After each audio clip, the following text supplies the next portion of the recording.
Welcome back to Argos Anonymous. My name is Adam, and this is Saturday, November 7th, which is an important day for two reasons. Number one, this is the Fall Showcase Tournament Day in southern Minnesota, which is awesome. We're really excited about it. We're expecting a really big turnout, which is cool. We've got a bunch of extra prizing, like boxes of Hokken and a printing plate. And then, of course, we have the metal kites and promos and playmats and just all kinds of stuff.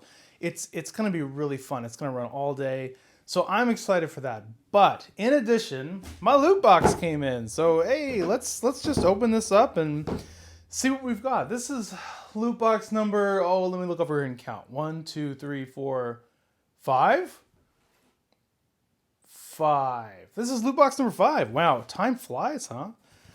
That's cool. So I've seen some people pulling, other people have already gotten theirs this week, and I've seen several printing plates come out of these. You know, those are the printing plates are those kind of cool looking, like it's an actual part of the printing plate that was used to make the card, and they cut it up and they turn them into like trading cards, which is really kind of a neat thing. There's not too many of them though, but you always have the rare chance if you get a loot box of pulling a printing plate out of it. It's like they don't all have them, just every now and then. And we've seen a champion Jemiel or Jemile come out, and we saw, let's see, an animated spellbook promo printing plate came out, and maybe that's it so far, but I bet there's more out there. So what do we got? We got the same kind of box as the other, this sort of matte texture, light texture box. And we've got some artwork on the side of the box, which is cool. This is the water loot box, so everything's going to be water theme, I assume. Oh yeah, and that's right. And Gillian, Jilly Willy, for all you control players out there who like your spells and stuff. See if I can get this sticker to come off if I'm very patient. It's nice. The sticker actually pulls off pretty easily if you just take your time. I'll go over and get this stuff off too, so you can still have a nicely decorated box, even with that little quality control sticker that they put on these things. All right, dudes, let's open it up. What do we got? Opening up loot box number 5, we have 4 packs of the latest booster set number 4, Echoes of Hokken. So we'll crack those open once we check everything out. Put them over her, and then we have, it looks like a Jemiel, a water pen, which is appropriate because this is like the water loot box.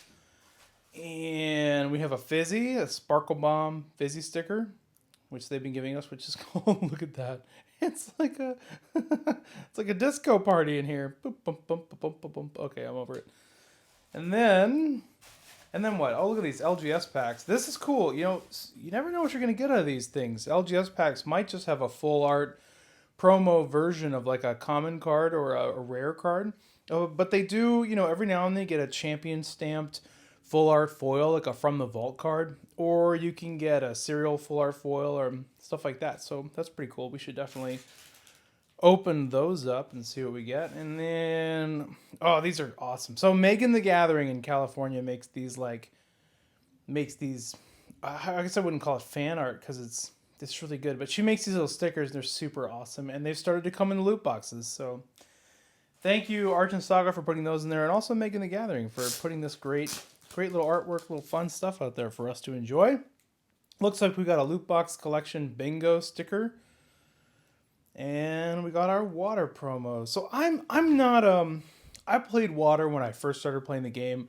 A lot of people do play water. I haven't been playing it lately, so I don't have an immediate spot for this, but I do know that based on experience with other card games, there's definitely utility for looking at the top of your deck.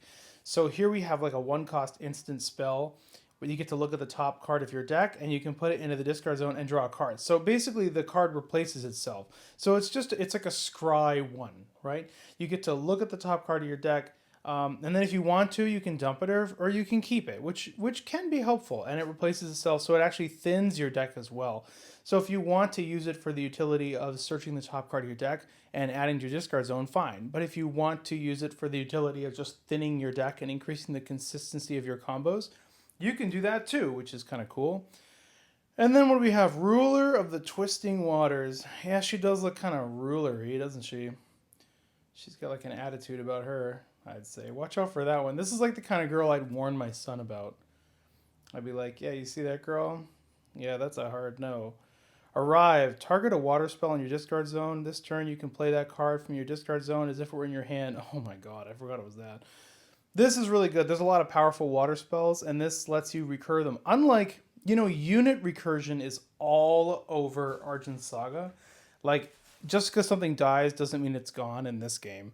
But spell recursion is actually very, very rare in Argent Saga. And so far, I think, can only water do it with Mayu? Is that it? I don't know. Correct me if I'm wrong. Put it in the comments if there's another way to get water spells back, or any spell back other than water. Let me know, because that's a really powerful ability to be able to bring a spell back like that. And then we've got some We've got a Twisting Waters little art sheet.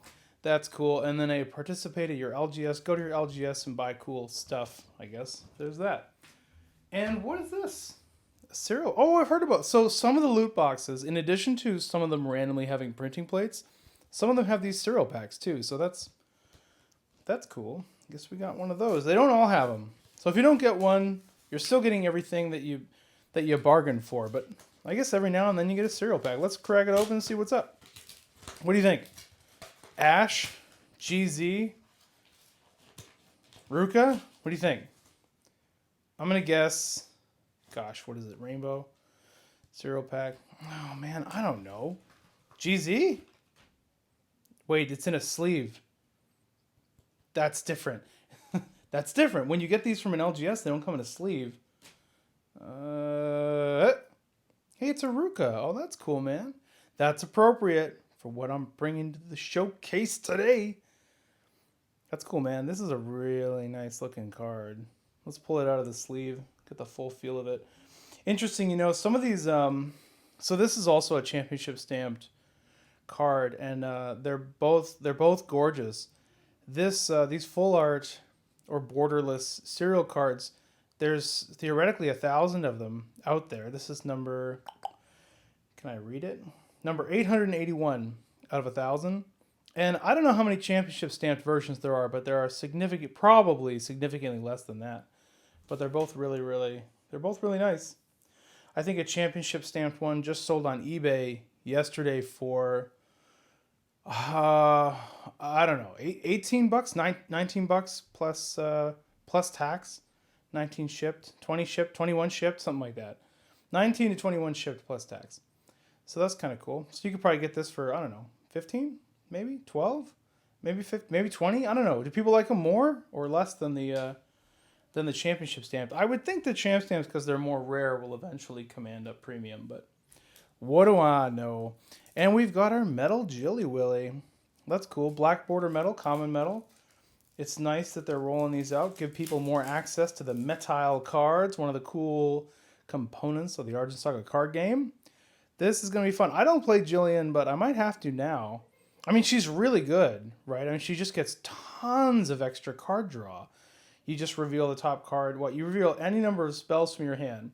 And then you look at the top card of your deck. And if the cost of that card is equal to or less than the number of spells in your hand, then... Wait, the number of cards revealed from your hand? Wait a minute. Oh, yeah, spells. Then the number of spells in your hand, you get to keep it. So every single turn, you're firing her off. And if you have a lot of spells in your deck, you're just getting a ridiculous amount of extra card draw, which is kind of off the charts. And then we get a little water dice. Whoop-a-doo. And a little thing there. Okay, so we did not get a printing plate, which is okay, because they're really rare. Congratulations to you people who did get printing plates. That is really awesome. I'm happy for you guys. All right, LGS 1. Oh, let's see. There's good stuff in LGS 1. There's the Omega Magics. There's Tux. There's all kinds of shenanigans. So let's just crack it open and see what we get. What do you think? You got a guess? Omega Magic? Shard? The Fire Shard. No, Guiding Winds. Okay. So there were a lot of Guiding Winds in LGS 1. Like the drop rate seemed higher than typical. But it's a really good card. So it's nice to have, actually, Guiding Winds. If you're playing air and you're not playing Guiding Winds, then you know something I don't, I guess. All right, what do we got? LGS, was that 2? LGS 2. Hup! And it's a tower! So that's okay. Surging Torrents is a tower I've never played, but it's because I don't play water. Hey, that's appropriate, since it's just a water loot box, I guess, right? Okay, Volume 3. What are we going to get? Is it a champ stamp? Is it a cereal? Is it what was it, poltergeists? What were the hard to pull ones from LGS 3? Linda. Okay, that's cool. You know, I just made cat tokens. Or I didn't make I had them printed for her, so that's kind of fun. Little custom cat tokens. So I'm gonna have to make a Linda deck just so I can play those, which would be kind of cool. Now, the big ticket item in here is the Rhino, right? But there's actually a lot of good cards in Hokken. There's a lot of good cards, which is really nice. You know, you play the dinosaurs are definitely a big thing. The penguins are a thing. There's so much synergy with these cards. Anemian Dryad is a thing. The commons are really great. Voidfire Shadow, I'll be playing those today. Snowtop Elementals, excellent in like a stun control penguin deck. It's good. There's a lot of good cards to look forward to. But the money, see, the way Argent Saga works is you have a lot of good cards that are not worth money, right? Because there's just because of the number of cards out there, because it's a small set and there's powerful commons. So what you find is you'll have these great cards that are worthless, not because it's a bad card, just because there's just this common or something like that, you know? So that's fine. But then you do have some higher ticket items, like you've got, Mob is a great card. Look at that. That's good. Like you've got the Argent rares and secret rares that are also powerful but have high rarity. And I think right now in this set, the undisputed champion of value at the moment, subject to change, is the Ravaging Rhinoceros. So if we got that, it's like a $40 bill, basically. Let's say, okay, $25 to $45 bill for a Ravaging Rhino for now. It's like the whoever that Blazewalker Omega unit was in set number 3 Ascension. Yeah, it's like that for this. So what we got? More Penguinos. Tsunami Lookout, more penguins. I'm liking this. I love the clone. I got some clone tokens too. Some nice foil clone tokens I'll be busting out today. A foil booster sword. Man, I like the dinos. We'll see. Do you think they're going to show up in the showcase? Who's playing dinos in the showcase? Because we got like 10 LGSs running showcases, or 8. Maybe there's quite a few, and we're theoretically going to be getting a bunch of deck lists from them. So you'll have an opportunity to see what people are playing in their local metas anyway, which is cool, and get some deck lists for people who kind of benefit from having a framework from which to build and modify their own stuff. And now we got what?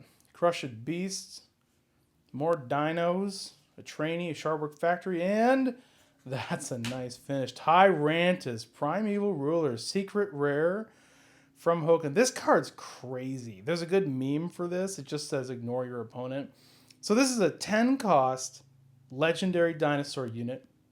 It has overrun, so if someone blocks it, it will just kill that thing and then crush through it. It'll overrun the creature and hit the tower, right? It's kind of like trample in Magic. And it has quickness, which is like haste in Magic if you play Magic. So this is a really excellent card. You can also cheat it into play because it costs X less to play, where X equals the total combined cost of dinosaur units you control. And you get to ignore the effects of the opponent's towers that this card destroys. So you just smash over things, you ignore the tower effect, it's crazy. But that's not all. You also, units your opponent controls with power less than this card lose their abilities. So you can only have one because it's legendary. But man, if this hits the field, your opponent better have a response. They have to have a way to remove it. Because the longer this sits out, the more devastating it is for your opponents. So that's a good pull. I like it. And that's it. Good luck if any of you have events today, LGS locals, if you're getting ready for your showcase tournaments, good luck. And keep an eye out for the deck lists from Vet's Hut. They're going to be coming out sometime soon. I don't know. Maybe we'll post our top 4 by the end of the weekend. And then we have to submit them all to Amicon. So they'll probably put them out in there in the Etherverse somewhere. And enjoy that. Have a good weekend. Enjoy your Saturday. It's 73 degrees here in Minnesota today. A balmy Minnesota November. So have a good one, guys. Argos out.